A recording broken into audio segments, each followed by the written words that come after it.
जय राधे कृष्णा दोस्तों। मैं हूं डॉक्टर शिवराज सिंह। स्वागत है आपका अपने चैनल हिस्ट्री विद सिंह में। दोस्तों आशा है आप लोग अच्छे से होंगे और बढ़िया अपना अपना काम कर रहे होंगे। तो आज के वीडियो में दोस्तों श्रीमद् भागवत महापुराण का 57 नंबर वीडियो देखेंगे। भागवत कथा का 57 नंबर वीडियो आज के वीडियो में आप देखने वाले हैं। तो भाई सबसे पहले मैं एक चीज़ आप लोगों से कहना चाहता हूँ कि जो लोग, जैसा कुछ लोग को मैं देखता हूँ कि थोड़ा सा देखते हैं फिर स्किप कर जाते हैं, जो एनालिटिक्स दिखा रहा है यूट्यूब का। तो देखिए, यदि आप थोड़ा सा आपने देखा और छोड़ दिया तो आपके पास अधूरा ज्ञान रहेगा। अधूरा ज्ञान किसी काम का नहीं होता है ना। तो अब ये आप हमेशा शंका में पड़े रहेंगे। वही त्रिशंकु वाला हाल हुआ था, मैंने आपको बताया था ना। जो त्रिशंकु थे बीच में लटक गए, स्वर्ग पे गए थे और स्वर्ग से धक्का दिया गया। यहाँ से जो उनके गुरु थे उन्होंने अपने योग तप से वहीं रोक दिया। तो ये न स्वर्ग के हुए और न धरती के हुए, है ना, बीच में लटक गए। तो उसी तरह दोस्तों जो आप लोग, कुछ लोग जो ऐसा कर रहे हैं कि भाई बीच में आप मतलब थोड़ा सा देख करके छोड़ दे रहे हैं, तो अधूरा ज्ञान बहुत ही गड़बड़ होता है। अगर आपके पास समय कम है तो थोड़ा सा वीडियो अपना रोक लीजिएगा, फिर अपने काम वाम करके फिर देखिएगा पूरा। मैं बहुत मेहनत से आपके लिए पूरा जो है डाटा इकट्ठा करके आपको बता रहा हूँ, है ना। तो थोड़ा समय दीजिए जिससे आपकी जो है आप पूरा भागवत जो कथा है उसका पूरा मज़ा आप जो है ले पाएँ, है ना। और ये जो चीज़ें मैं बता रहा हूँ एकदम कंप्लीट, मैं श्रीमद् भागवत जो महापुराण है, भागवत कथा है, पूरा एक तरफ से एक तरफ लेके चल रहा हूँ। ये सब मैं देखता हूँ कि जो कथा सुनाने वाले हैं वो बस 7 दिन में कोटा पूरा कर देते हैं। थोड़ा थोड़ा ऐसा जहाँ से स्टोरी, ऐसे थोड़ी बहुत स्टोरी हर जगह से उठाई और कह के ख़त्म कर देते हैं। लेकिन मैं आपको दोस्तों जो है पूरा एक तरफ से एक तरफ जितनी भी कहानियाँ हैं पूरा मैं आपको शुरू से बता रहा हूँ। अगर आप जो है भागवत कथा का नंबर 1 से वीडियो देख रहे होंगे तो आपको पता होगा। अब तक आपका पूरा अच्छे से, जिन जिन लोगों ने स्किप नहीं किया होगा उनका अच्छा से आप मतलब अब तक उनका पूरा भागवत अच्छे से अब तक एकदम जान गए होंगे कंप्लीट, है ना। आधी जानकारी आपको यहाँ पे नहीं मिल रही है, आपको पूरी जानकारी, पूरी कथा आप सुन रहे हैं जो कि सुखदेव जी ने राजा परीक्षित को सुनाई है ना। जैसे भागवत मैंने भी जब आपको मैं स्टार्टिंग में भी चर्चा की थी कि मैं सुनने गया तो मुझे जो है वही आधी अधूरी जानकारी मिली और कुछ गाना बजाना ये सब नृत्य हो रहा था तो उसमें भी समय चला जाता था। मतलब कुल मिलाकर के थोड़ी बहुत, मतलब मैं तो समझता हूँ जो पूरी भागवत कथा है मुझे नहीं लगता कि ये कोई भी कंप्लीट कराते होंगे, क्योंकि ये 7 दिन का रखते भी हैं और भागवत एक बड़ी चीज़ है ना। तो अब जैसा कि आपने देखा होगा कि कैसे जो है अब मैं लेके चल रहा हूँ, बिल्कुल कंप्लीट आपको बता रहा हूँ पूरा एक तरफ से एक तरफ। तो इसको आपको स्किप नहीं करना है, पूरा आप देखिए, तब आपको जो है असली मज़ा भागवत का मिलेगा। जो सुखदेव जी ने परीक्षित को सुनाया, जिससे परीक्षित जी जो राजा परीक्षित थे वो मुक्ति प्राप्त हो गई बस ये कथा सुन करके। तो वही पूरी कथा चल रही है कंप्लीट, बिना कोई कटिंग के, है ना। पूरी संपूर्ण जानकारी आपको यहाँ पे मिल रही है जो भागवत कथा पूरी सुनी है परीक्षित ने, है ना। तो ध्यान से सुनिएगा, स्किप नहीं करिएगा, नहीं बहुत सारी चीज़ें आप जो है मिस कर जाएंगे। तो आइए अब देखिए क्या बातचीत चल रही है। भाई सुखदेव जी परीक्षित, जो राजा परीक्षित हैं, बातचीत चल रही है, प्रश्न उत्तर चल रहा है ना। तो अब जो है देखिए बता रहे हैं चंद्रमा के बारे में कि चंद्रमा जो है किसके पुत्र हैं, कहाँ से आए, क्या उनकी स्टोरी है, क्यों उन्होंने बृहस्पति गुरु का पत्नी का अपहरण किया है। ये सारी चीज़ें आप जो है आप देखिए। बहुत सारी आज की कहानी में 3-4 कहानी आप सुनेंगे मज़ेदार, है ना। तो ध्यान से पूरी आप वीडियो देखिएगा।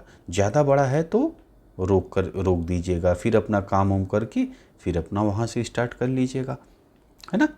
तो आइए देखिए। तो सुखदेव जी परीक्षित, राजा परीक्षित को बता रहे हैं, परीक्षित कौन है, मन्यु का पुत्र है ना। तो परीक्षित को बता रहे हैं कि देखिए विष्णु जैसा कि मैंने आपको बता चुका हूँ कि विष्णु की जो नाभि सरोवर है उससे कमल खिला था, उससे ब्रह्मा की उत्पत्ति हुई थी। ठीक है, फिर ब्रह्मा के पुत्र होते हैं अत्रि। अत्रि इनकी आँखों से जो है, अत्रि की आँखों से चंद्रमा की उत्पन्न हुए हैं, है ना। अब आ जाइए चंद्रमा के बारे में स्टोरी सुनिए आप। देखिए, ब्रह्मा ने इन्हें ब्रह्मांडियों, औषधियों और नक्षत्रों का स्वामी बनाया है ना। किसका किसका स्वामी बनाया है इनको? ब्रह्मांडियों का, औषधियों का और नक्षत्रों का। किसने बनाया है? ब्रह्मा ने। ठीक है, अब देखिए, इन्होंने त्रिलोक को जीता। भाई इनको जो है इन चीज़ों के स्वामी बनाए, तो भाई इनके पास पावर थी, तो इन्होंने त्रिलोक को जीता है। राजसूय यज्ञ किया है चंद्रमा ने, और भगवान की पूजा की है।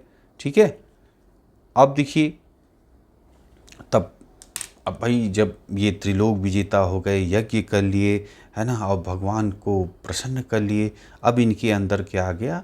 घमंड आ गया, है ना, कि अब तो भैया हम त्रिलोक विजेता हैं, ये हैं। तो इन्होंने क्या किया कि घमंड में आकर बृहस्पति की पत्नी थी तारा, उनका जो है अपहरण कर लेते हैं ये। कौन? जो है चंद्रमा। ठीक है, अब देखिए आगे क्या होता है। बृहस्पति से ईर्ष्या के कारण शुक्राचार्य ने अपने शिष्य दैत्यों के साथ चंद्रमा का पक्ष लिया। अब देखिए, जो दैत्य गुरु शुक्राचार्य हैं, है ना, तो वो किसके जो है अब पक्ष सपोर्ट कर रहे हैं? चंद्रमा को। क्यों? क्योंकि भाई ये बृहस्पति से घृणा करते थे। क्यों? क्योंकि बृहस्पति भाई देवताओं के गुरु थे, और ये दैत्यों, शुक्राचार्य के कौन थे? ये दैत्यों के गुरु थे। तो भाई देवता पक्ष के वो थे, तो सीधी सी बात है, उनकी पटरी खाएगी नहीं, है ना। अब देखिए आगे क्या होता है। भगवान शिव ने सब भूतों के साथ बृहस्पति का साथ दिया। अब भगवान शिव जो हैं वो किसका साथ दे रहे हैं? वो आपके बृहस्पति गुरु का साथ दे रहे हैं, है ना। आगे देखें, इंद्र ने सब देवताओं सहित अपने गुरु बृहस्पति का साथ दिए हैं, है ना। इस प्रकार तारा के लिए जो है देवता और दैत्यों का घोर संग्राम जो है चालू हो जाता है। भाई तारा का अपहरण किया है चंद्रमा ने।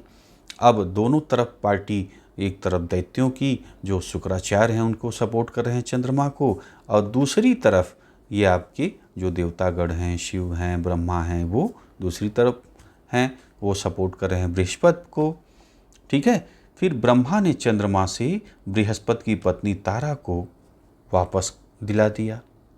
ठीक है, अब बृहस्पति द्वारा अपनी पत्नी को गर्भपात कर, अब जो है देखिए, तो जब ये तारा आती हैं, है ना, तो अब इनके पेट में होता है बच्चा। ठीक है, गर्भ से होती हैं। तो बृहस्पति को जब ये पता लगा, तो वो गर्भपात के लिए कहते हैं, है ना। अब देखिए, और आगे कह रहे हैं बृहस्पति, ओ सती, तुमने जो है, अब मतलब डांट की मुद्रा में हैं आपके बृहस्पति, अपनी पत्नी को कह रहे हैं कि मैं तुम्हें भस्म नहीं करूँगा। ठीक है, क्योंकि मुझे तेरे द्वारा संतान उत्पन्न करने की कामना है। ठीक है, सोने जैसे रूप वाले बालक को जन्म देती है। तो भाई वो गर्भ से थी, और वो जो है सोने की तरह एक बालक को जन्म देती हैं, है ना। और तारा जो थी, इस बालक को बृहस्पति और चंद्रमा दोनों ने अपनाना चाहा, दोनों ने सोचा कि ये मेरा पुत्र हो जाए, है ना। अब भाई दोनों में विवाद हो गया कि वो कह रहे हैं कि ये मेरा पुत्र है, और उधर जो है बृहस्पति कह रहे हैं मेरा पुत्र है, और चंद्रमा कह रहे हैं मेरा है। अच्छा, अब ये जो पत्नी तारा हैं उनसे पूछते हैं दोनों लोग कि भाई ये बताओ, ये किसका पुत्र है, मेरा है किसका है। अब जो तारा हैं वो लज्जावश कुछ नहीं बोल रही हैं, बिल्कुल शांत हैं, है ना। अब ये जो बालक जन्म लिया है वो भी कह रहा है कि माँ बताओ कि मैं किसका पुत्र हूँ, है ना। तो अब मामला सुलझ नहीं रहा है। लोग दोनों तरफ से खींचातानी चालू है कि भाई वो कह रहा है मेरा पुत्र है, वो कह रहा है मेरा पुत्र है। तब जो है ब्रह्मा जी इसका निदान निकालने के लिए जो है ले तारा को एक एकांत स्थान पर ले जाते हैं और पूछते हैं कि भाई अच्छा अब बताओ कि ये पुत्र जो हुआ है, जन्म लिया है, वो किसका पुत्र है। तो जो है ये तारा कहती हैं ये चंद्रमा का पुत्र है। ठीक, तब अब क्लियर हो गया। तो चंद्रमा जो है ब्रह्मा जी बताते हैं कि भाई चंद्रमा का पुत्र है, तो चंद्रमा इस पुत्र को लेके चले जाते हैं। ठीक है, और इस पुत्र का नाम जो है ब्रह्मा जी क्या रखते हैं, बुध रखते हैं, जो पुत्र जन्म लिया है। क्योंकि ये जन्म से ही बड़ा ही गंभीर बुद्धि वाला था, इसलिए इसका नाम बुध रखे। पुत्र पाकर भाई चंद्रमा बहुत खुश था कि मुझे भाई इतना अच्छा पुत्र प्राप्त हुआ है। बुध से ईला के गर्भ द्वारा राजा पुरूरवा का जन्म हुआ, है ना। अब देखिए बुध से ईला, बुध से शादी होती है, ईला से बुध की शादी होती है, और उनके द्वारा जो बालक जन्म हुआ उसका नाम था पुरूरवा। पुरूरवा की भी बड़ी मज़ेदार स्टोरी है, ध्यान से सुनिएगा। देखिए, तो पुरूरवा का जन्म हो जाता है। एक बार इंद्र के घर में नारद के द्वारा उसके रूप, गुण और जो है सौंदर्य, शील, संपत्ति और पराक्रम आदि की कहानी जो है चल रही थी। किसके घर? इंद्र के घर वहाँ चल रही थी। नारद बता रहे थे कि भाई जो राजा हैं पुरूरवा जो राजा हैं बहुत शक्तिशाली हैं, बहुत पराक्रमी हैं, है ना, और विजेता हैं, शत्रुओं पे वो हारते नहीं हैं जो है। तो इस तरह की बातें उनकी प्रशंसा की चल रही है, बहुत ज़्यादा संपत्ति है उनके पास। ये नारद बता रहे थे इंद्र के वास पे, जहाँ इंद्र रहते हैं। अब ये सब बातें जो है उर्वशी सुनती है। उर्वशी कौन है? देवताओं की पुत्री है, अप्सरा है। तो ये बात सुनती है तो वह राजा पुरूरवा पर मोहित हो जाती है ना। अब जो है तो उर्वशी, आप नाम सुने होंगे, उर्वशी जो है बहुत ही सुंदर थी, अप्सरा हैं ही, तो भाई आप जानते हैं कि बहुत ही खूबसूरत थी ये। तो अब ये जब राजा के बारे में सुनी तो राजा पे ये मोहित हो जाती हैं उर्वशी। फिर राजा के पास आती हैं मिलने के लिए। राजा भी देखते हैं कि भाई जो बहुत खूबसूरत उर्वशी हैं, वो जब उनको देखते हैं तो ये राजा भी मोहित हो जाते हैं, है ना। तो अब दोनों जो है साथ रहने का फैसला करते हैं। लेकिन उर्वशी कहती हैं हम लोग साथ तभी रहेंगे जब आपको ये 2 शर्तें माननी पड़ेगी। कितनी शर्तें माननी पड़ेगी? 2 शर्तें। आप अगर मानेंगे तब हम जो है मैं आपके साथ रहूँगी। तो राजा ने कहा भाई ठीक है, क्या शर्त आपकी है बताइए, हम मानने के लिए तैयार हैं। क्योंकि राजा जो है जो उर्वशी का रूप और रंग ये सब देख करके बहुत ज़्यादा मोहित थे कि भाई ये उर्वशी मेरे साथ रहे, जो भी ये शर्त कहेगी मैं मानने के लिए तैयार हूँ।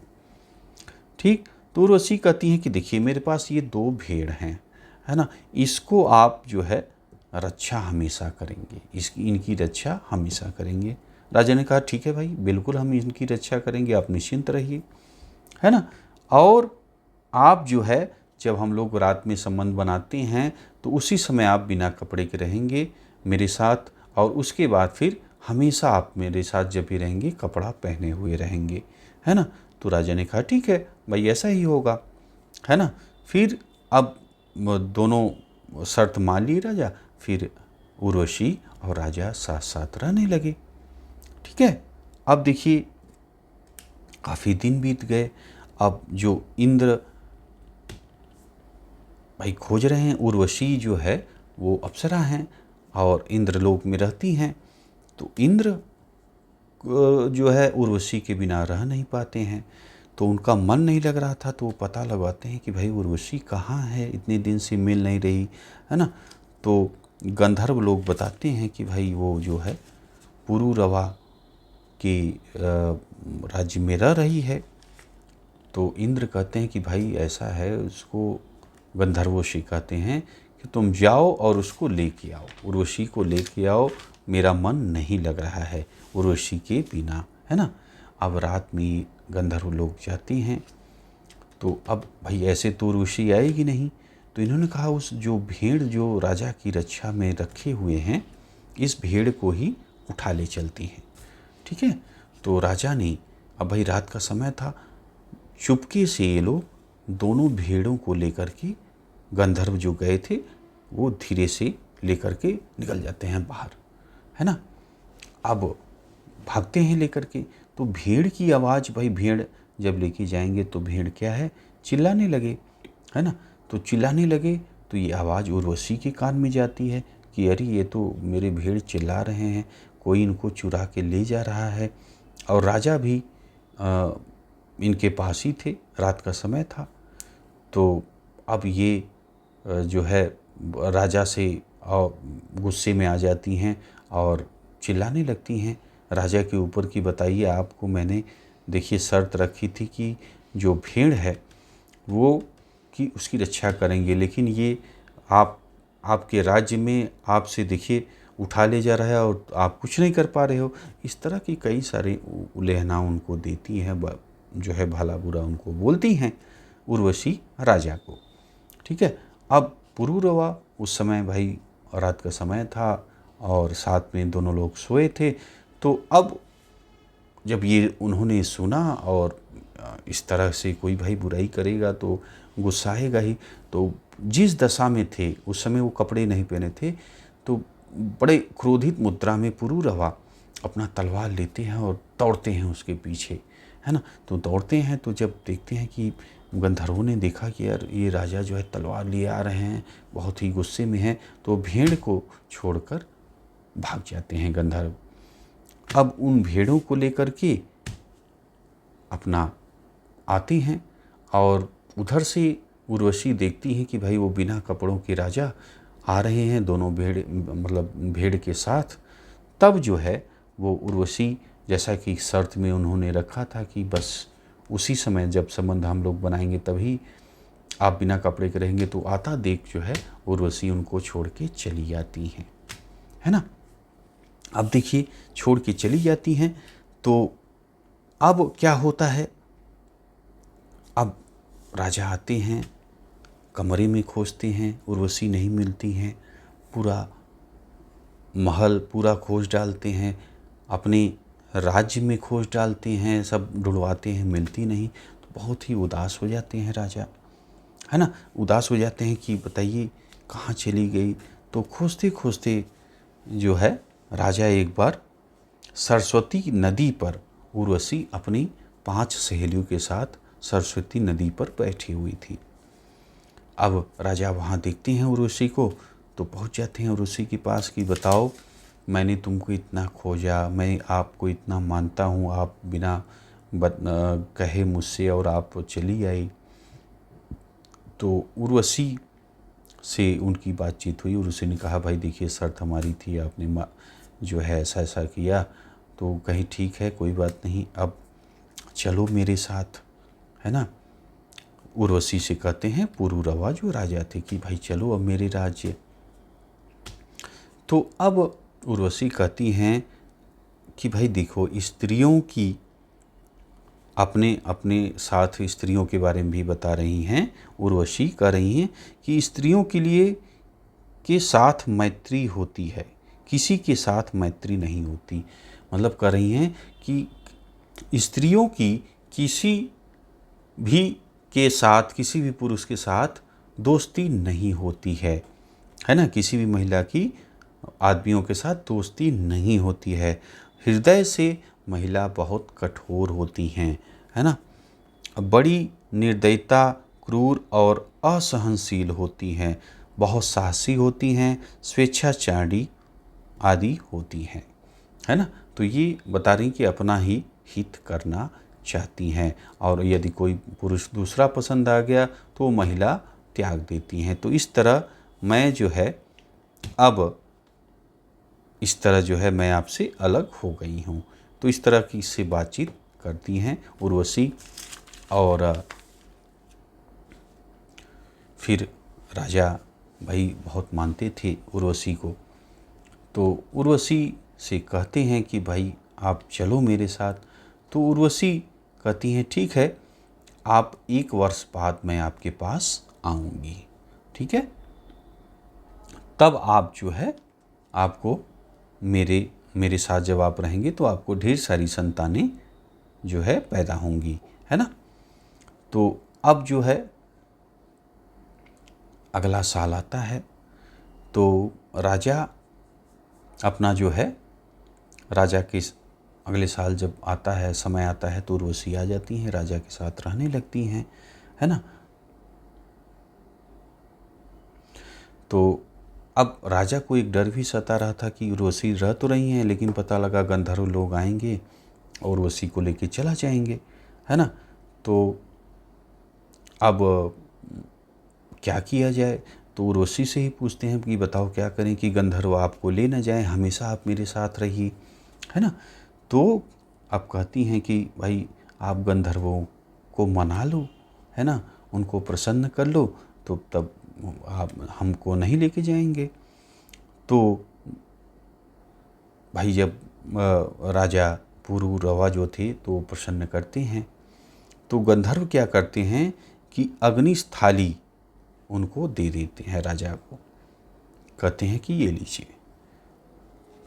और राजा को क्या लगा कि जो अग्निस्थाली दिए थे वो लगा कि बस वो मेरी उर्वशी ही हैं, तो उसको सीने में हृदय में लगाए वो जंगल में घूमते रहे, क्योंकि वो उनका ऐसा भ्रम हो गया, जो भी गंधर्वों ने किया हो, कि उनको भ्रम हो गया कि जो अग्निस्थाली दिए थे ना, वो उससे उनकी मति भ्रष्ट हो गई या भ्रमित हो गई, जो भी आप समझिए। तो उससे जो है क्या होता है कि अब वो उस अग्निस्थाली को समझ गए कि भाई वो उर्वशी है, अब उसको हृदय में लगाए जंगलों में घूम रहे हैं, है ना। तो बाद में जब उन्हें चेतना आई, जब उनका दिमाग काम किया कि अरे ये तो उर्वशी नहीं है, है ना, और उर्वशी को गंधर्व लोग क्या किए, वो अपने साथ लेके चले गए हैं, अग्निस्थाली दे दिए, और ऐसा राजा को भ्रम हो गया कि उर्वशी ही है, ठीक है। तो जब उनको उनका भ्रम दूर हुआ राजा का, तब वो कहे अरे ये तो अग्निस्थाली है, उर्वशी तो है नहीं, उसको वहीं स्थान पे छोड़ करके राजा अपने राज्य में, अपने भवन में चले आते हैं, है ना। अब देखिए क्या होता है, एक बार राजा को उर्वशी की फिर याद आई। अब कुछ दिन बीतते हैं तो राजा को फिर उर्वशी की याद आती है ना। तो क्या होता है, तो वहाँ वे स्थाली, जहाँ पे वो स्थाली जो दिया था गंधर्वों ने, उस स्थान पे पहुँचे, तो वहाँ पे देखे कि भाई एक पीपल का पेड़ जो है वहाँ पे उस स्थान पे हुआ है जहाँ पे उन्होंने उस स्थाली को रख दिया था। तो राजा क्या करते हैं, फिर उसके बाद राजा जो पीपल की लकड़ी थी उसको निकालते हैं, और उससे 2 मथनी, क्या आप करते हैं, 2 मथनी, ठीक, 2 मथनी बनाकर उसने उर्वशी की इच्छा अनुसार नीचे की मथनी को उर्वशी, नीचे वाली को जो नीचे थी, ठीक, जो नीचे वाली मथनी थी आपकी, तो उसमें उर्वशी को, ऊपर की मथनी को पुरूरवा, और बीच वाली हिस्से को पुत्र समझते हुए अग्नि प्रज्वलित करने वाले मंत्रों द्वारा मथा, ठीक है। मथने से जो 3 प्रकार की अग्नि उत्पन्न हुई, कौन कौन अग्नि उत्पन्न हुई, देखिए, आहोनीय, गाहपत्य, दक्षिणाग्नि, ठीक। तो 3 अग्नि उत्पन्न होती है, और इसे अपने पुत्र रूप में स्वीकार कर लिया। ये जो अग्नि उत्पन्न हुई, इसे जो है आपके राजा पुरूरवा अपने पुत्र के रूप में स्वीकार कर लिए, ठीक है। इसके बाद उर्वशी लोक को पाने की इच्छा से पुरूरवा ने उस विविध अग्नि के द्वारा सर्वदेवमय अधोक्षज और यज्ञेश्वर भगवान विष्णु का जो है भजन किया, पूजा पाठ किया। ठीक, इससे पहले यानी सतयुग में केवल ओमकार ही वेद था। ठीक है, सतयुग में क्या था? केवल ओमकार ही वेद था। एकमात्र विष्णु ही देवता थे, उनके सिवा और कोई भी देवता नहीं था, और एक ही लौकिक अग्नि और हंस नाम का केवल एक ही वर्ण था। ठीक है, अब देखिए अभी आपके वर्ण कितने हैं? 4 हैं। यहाँ पे वर्ण आप देखिए कि एक ही है ना? लौकिक अग्नि और हंस नाम का केवल एक ही वर्ण था। क्या नाम था उस एक अकेले वर्ण का? हंस नाम था। ठीक है, तो अभी आप पढ़ते हैं दोस्तों, कितने वर्ण पढ़ते हैं? 4 देखते हैं ना, ब्राह्मण, क्षत्रिय, वैश्य, शूद्र, 4 वर्ण मिलते हैं। तो लेकिन सतयुग में कितने थे? हंस नाम का एक ही वर्ण था।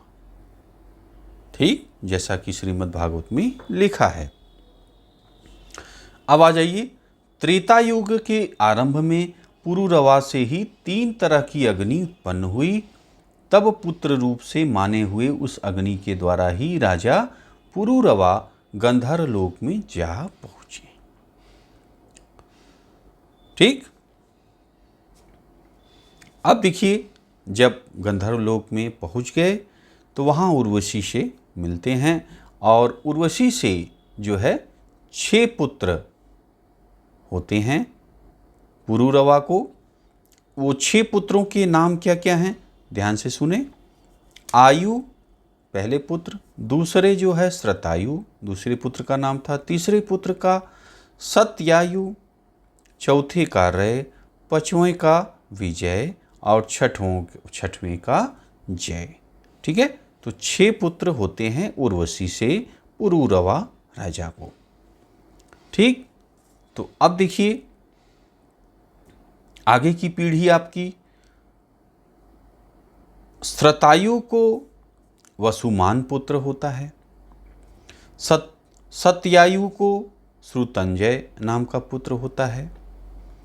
अब आ जाइए, विजय जो रय है उसको एक पुत्र होता है, और जय को अनेक पुत्र होते हैं, और जो विजय थे उनको भीम नाम का पुत्र होता है।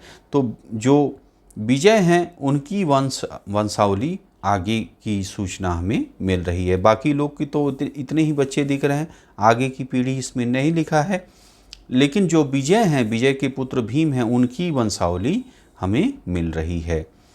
तो आइए, तो विजय के पुत्र होते हैं भीम, है ना? भीम के पुत्र होते हैं कांचन, कांचन के होते हैं होत्र, होत्र के जहनु, जहनु के पुरु। ठीक है, जहनु जो थे वो गंगा को अपनी अंजलि में लेकर पी लिया था, ऐसा लिखा है। उसके बाद पुरु के पुत्र हैं बालक, बालक के पुत्र हैं अजक। ठीक है, अजक के पुत्र हैं कुश, कुश के पुत्र हैं, अब देखिए इनको जो है कुश के 4 पुत्र हुए हैं। कौन कौन? भूपत, भूतप, दूसरे हैं वस्तु, तीसरे हैं कुशनाम, चौथे हैं कुशाम्बु। ठीक, तो ये 4 पुत्र इनको हुए। अब आ जाइए,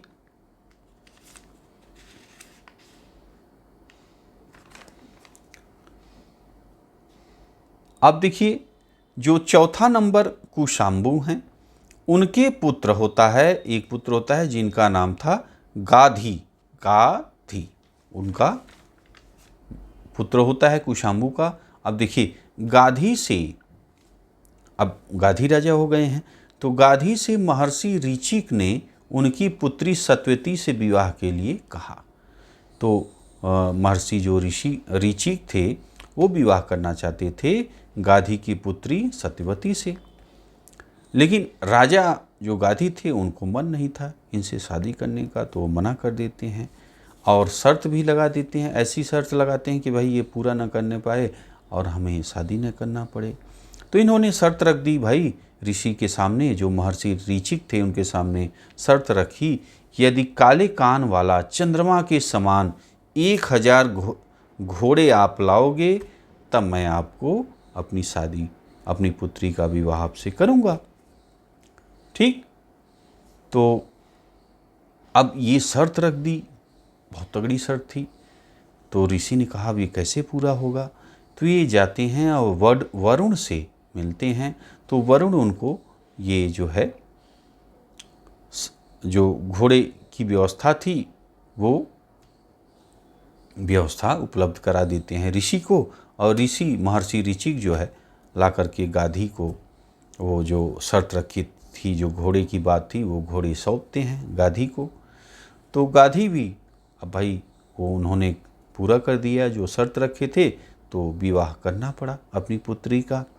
तो वो जो ऋचिक से शादी अपनी पुत्री सत्यवती की कर देते हैं।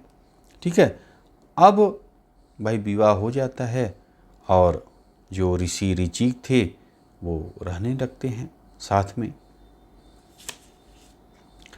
तो अब कुछ समय बीतता है और पत्नी को, जो सत्यवती थी, उनको पुत्र चाहिए था। और उनकी जो माँ थी, यानी जो ऋचि की सास थी, उनको भी पुत्र चाहिए था। तो वो प्रार्थना करते हैं ऋषि से कि हमें जो है आप आशीर्वाद दें जिससे कि हमें पुत्र प्राप्ति हो जाए। तो ऋषि ने जो है अपना मंत्र जपा और उससे जो है फल आदि कुछ आया और वो मंत्रों वाला फल था। तो वो मंत्र दे देते हैं अपनी पत्नी और जो सास थी उनकी, है ना। तो दोनों को फल वो दे देते हैं कि आप लोग ये फल खाइएगा, आपको पुत्रों की प्राप्ति होगी। ठीक है, तो अब भाई दोनों लोग फल ले लेते हैं और जो ऋषि थे वो स्नान करने चले जाते हैं नदी पर। ठीक है, अब भाई फल तो वो दे दिए हैं। तो अब जो सास थी उन्होंने कहा कि अपनी बेटी से कहती हैं, माने ये जो ऋषि की पत्नी थी, है ना, तो उनकी सास कहती हैं कि भाई आप देखो पुत्री, तुमको तो ज़्यादा मानते होंगे, तुम्हारे पति इसलिए अच्छा फल दिए होंगे और अच्छा पुत्र हो, तो तुम अपना फल मुझे दे दो और मेरा वाला तुम ले लो। तो पुत्री ने कहा ठीक है कोई बात नहीं, आप फल तो उन्होंने दिया है, चाहे आप खाएं चाहे मैं। तो जो ऋषि ने फल अपनी पत्नी को दिया था तो उसको उनकी माँ ने ले लिया, और जो माँ ने फल लिया था उसको जो है कौन ले लिया, ये सत्यवती ने ले लिया। दोनों ने फल खा लिया लेकर के। अब ऋषि आए और जानकारी हुई उनको कि ऐसा हो गया यार, अदला बदली ये लोग कर लिए, फल उसका उन्होंने खा लिया, उसका उन्होंने खा लिया। तब ऋषि ने अपनी पत्नी से कहा कि ये तो बहुत ही अनर्थ हो गया। क्या हो गया? बहुत ही अनर्थ हो गया। ये जो आपने किया है, उनका फल आपने खाया और उनका फल आपने खाया, उनका फल आपने, ऐसा जो आपने परिवर्तन किया है वो इससे बहुत बड़ा अनर्थ हो गया। अब तुम्हें जो पुत्र प्राप्ति होगी सत्यवती, तुम्हें जो प्राप्ति होगी वो क्या होगा कि सही नहीं रहेगा, है ना, सत्पुरुष नहीं रहेगा। और जो ये तुम्हारी सास, जो तुम्हारी माँ ने मेरी जो सास खाई हैं, उसका जो है जो पुरुष होगा, जो बालक पैदा होगा वो अच्छा होगा, सत्पुरुष होगा, है ना, ऐसा ऋषि ने बताया। अब देखिए, तो अब क्या होता है,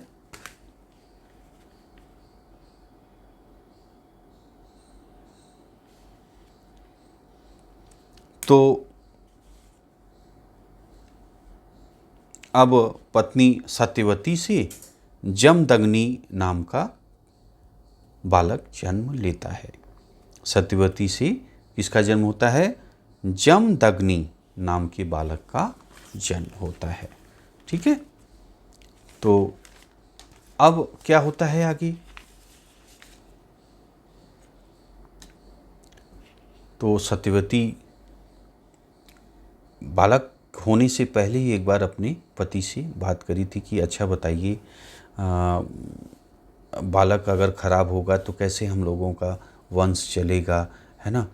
ऐसा सत्पुरुष नहीं रहेगा तो कैसे हम लोगों की वंश अच्छा रहेगा, आप बताइए, कुछ तो आप करिए, आप इतने बड़े ज्ञानी हैं। तो उन्होंने, ऋषि ने कहा कि ठीक है, आपका पौत्र जो होगा, है ना, जो नाती होगा वो अच्छा होगा तो आगे आपकी व्यवस्थाएं सही कर देगा। तो सत्यवती तब आश्वस्त हो गई कि चलो भाई, बेटा खराब निकल रहा है लेकिन नाती अच्छा निकलेगा, वो व्यवस्था सब सही कर देगा। तो अब जब ये समय आया आगे चल कर के, सत्यवती सब लोगों को पवित्र करने वाली परम पुण्यवती कौशिकी नदी के रूप में बदल गई, है ना, ऐसा लिखा है। और उसके बाद महर्षि जमदग्नि ने रेणु ऋषि की कन्या रेणुका से शादी कर ली। ठीक, उससे जमदग्नि के वसुअम, मन आदि अनेक पुत्र पैदा हुए। तो रेणुका से शादी करने के बाद जमदग्नि को अनेक पुत्र हुए और उनमें से एक छोटा पुत्र परशुराम नाम का हुआ, ठीक है, जो आगे चलकर बहुत विख्यात हुआ, है ना। अब ये जो परशुराम हैं ये भगवान के अंश माने गए हैं, ठीक है। है वंश का अंत करने वाले हैं ये, ठीक है। है वंश के राजा कौन है अभी मैं आपको बता रहा हूँ। 21 बार इन्होंने क्षत्रियों को पृथ्वी माने पृथ्वी से क्षत्रियों का सफाया किया है 21 बार, है ना। तो अब आ जाइए है जो है हय वंश को कि क्या कहानी है, क्यों इसका अंत किए हैं, आइए इसे आप समझिए। तो देखिए, है राज अर्जुन की कहानी आप सुने। ये जो है राजा होता है वंश का, ठीक है। इसे जो है सहस्त्रार्जुन कहा गया है। क्यों ऐसा कहा गया है? क्योंकि इसके पास 1000 हाथ थे। कितने थे? 1000 हाथ थे इसके पास, इस राजा के पास। शत्रुओं से इस पे कभी कोई शत्रु इससे जीत ही नहीं पाया। इसने जो है नर्मदा नदी बह रही थी, हाथ से अपने उस बहाव को रोक दिया था। और उस बहाव को जब रोक दिया तो पानी जब बहने लगा तो रावण आया उसको जो है कि भाई ऐसा क्यों कर रहे हो। तो रावण को इसने खेल खेल में पकड़ लिया और महिष्मतीपुरी में ले जा कर के कैद कर दिया, ये सहस्त्रार्जुन जो था, ठीक है। पुलिस के कहने पर भाई इन्होंने रावण को छोड़ दिया था, ठीक है। अब इस तरह जो है घटनाएं घट रही थी और सहस्त्रार्जुन कभी किसी से हारा नहीं था, बहुत ही शक्तिशाली राजा था। तो यह एक बार जमदग्नि मुनि जो थे उनकी आश्रम में आ जाता है, पूरा अपना घोड़ा, हाथी, सैनिक, सेव सब जो है दल बल के साथ आता है, जमदग्नि के आश्रम में आता है, ठीक है। तो वहाँ पहुँचता है तो वहाँ भाई कामधेनु एक गाय थी जमदग्नि की। कामधेनु ऐसी गाय थी कि भाई जो इच्छा हो वो पूरी कर देती थी।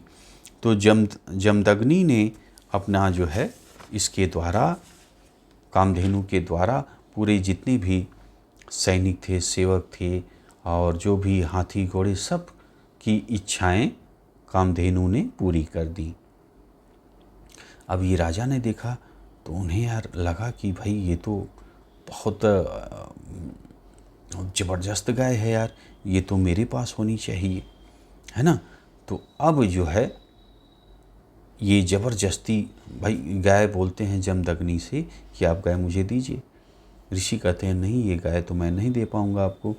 तो ये ज़बरदस्ती जो है गाय को और उसके बछड़े को पकड़ कर के लेके चले जाते हैं, है ना। तो अब परशुराम आए, उस समय परशुराम थे नहीं आश्रम में। तो परशुराम आए और ये जब पता लगा कि कामधेनु को लेके चले गए, बलपूर्वक लेके गए, छीन कर लेकर गए उसके कामधेनु और उसके बच्चे को, तो परशुराम बहुत क्रोधित हो जाते हैं। अब ये जो है पूरा अपना जो शस्त्र था उससे लैस होकर के पहुंच जाते हैं, ललकारते हैं, घुस जाते हैं उसके जो राज्य में, उसका जो निवास स्थान था। तो उधर से भी पूरी जो सेना के सेनापति थे, सेना थी, उधर से भी शस्त्रों से लैस होकर के परशुराम पे टूटती है। परशुराम और सेना का बहुत तगड़ा भयंकर युद्ध होता है, जिसमें सभी जो है राजा के जो सेना थी, सेनापति थे, वो सब जो है मारे जाते हैं, है ना। अब ये राजा देखता है, महल में था तो राजा भी निकलता है। अब भाई राजा जो कभी हारा नहीं था, जिसको 1000 हाथ थे। अब आप सोचिए कि वो धनुष लेता है, 500 हाथों में से धनुष चलाता है, 500 बाण। भाई उसको 1000 हाथ थे, 500 हाथों में धनुष पकड़ा है और बाण चढ़ा करके 500 बाण, कितने बाण? 500 बाण को एक साथ परशुराम पर छोड़ता है, परशुराम पर छोड़ता है। अब सोचिए कि 500 बाण आ रहे हैं आपके परशुराम पर। अब परशुराम ने एक ही बाण से सबको खत्म कर दिया, मात्र एक बाण से परशुराम ने। तो इस तरह जो है लड़ाई होती है, बहुत भयंकर युद्ध होता है राजा और परशुराम के बीच। तो अंत में जो है जितने भी हाथ थे, एक एक करके सब जो है हाथ फरसे से काट डालते हैं परशुराम, और अंत में गर्दन भी राजा की काट देते हैं, जिससे राजा की मृत्यु हो जाती है। अब जब ये चीज़ अपने राजा को मरते हुए देखे, तो जितने भी उनके साथ लड़ने आए थे, जो बचे हुए थे, वो भाग खड़े हुए। उसके बाद परशुराम ने कामधेनु और उसके बच्चे को लेकर आए गए आश्रम में, जहाँ उनके पिता थे। अपने पिता को गाय और बछड़े को सौंप देते हैं और सारी स्टोरी बताते हैं अपने पिता से कि ऐसे ऐसे मैंने राजा को और उनकी सेना का वध कर दिया। अब उनके पिता जो थे तो बहुत सोच में पड़ जाते हैं। उन्होंने कहा कि भाई तुमने तो बहुत गलत काम कर दिया, ये राजा का वध करना यानी ब्राह्मण वध से भी बड़ा पाप तुमने कर दिया परशुराम। अब तुम जो है जाओ, पहले अपने पाप का प्रायश्चित करो, तुम भगवान में अपना जो है ध्यान लगाओ, ठीक है। तीर्थ जाओ, तीर्थों जो तीर्थ स्थान है वहाँ पर जाओ और अब जाके भगवान की खूब पूजा आराधना कर करके जो तुमने पाप किए हैं उसको अपने नष्ट करो उसे, है ना। तो ये चीज़ जो परशुराम के पिता थे वो परशुराम को बताते हैं। तो ये स्टोरी भाई थी जमदग्नि की। आगे अभी कहानी और चलेगी, लेकिन वीडियो आपका काफ़ी बड़ा हो गया है, तो आगे की कहानी हम लोग अगले वीडियो में आप सुनेंगे। तब तक मुझे आज्ञा दीजिए। अच्छा लगा है यार तो लाइक करके हुए जाइएगा, ठीक है। दोस्तों में शेयर करिए। मिलते हैं आपसे अगले वीडियो में। वीडियो आपने देखा इसके लिए आपका बहुत बहुत धन्यवाद। जय राधे कृष्णा।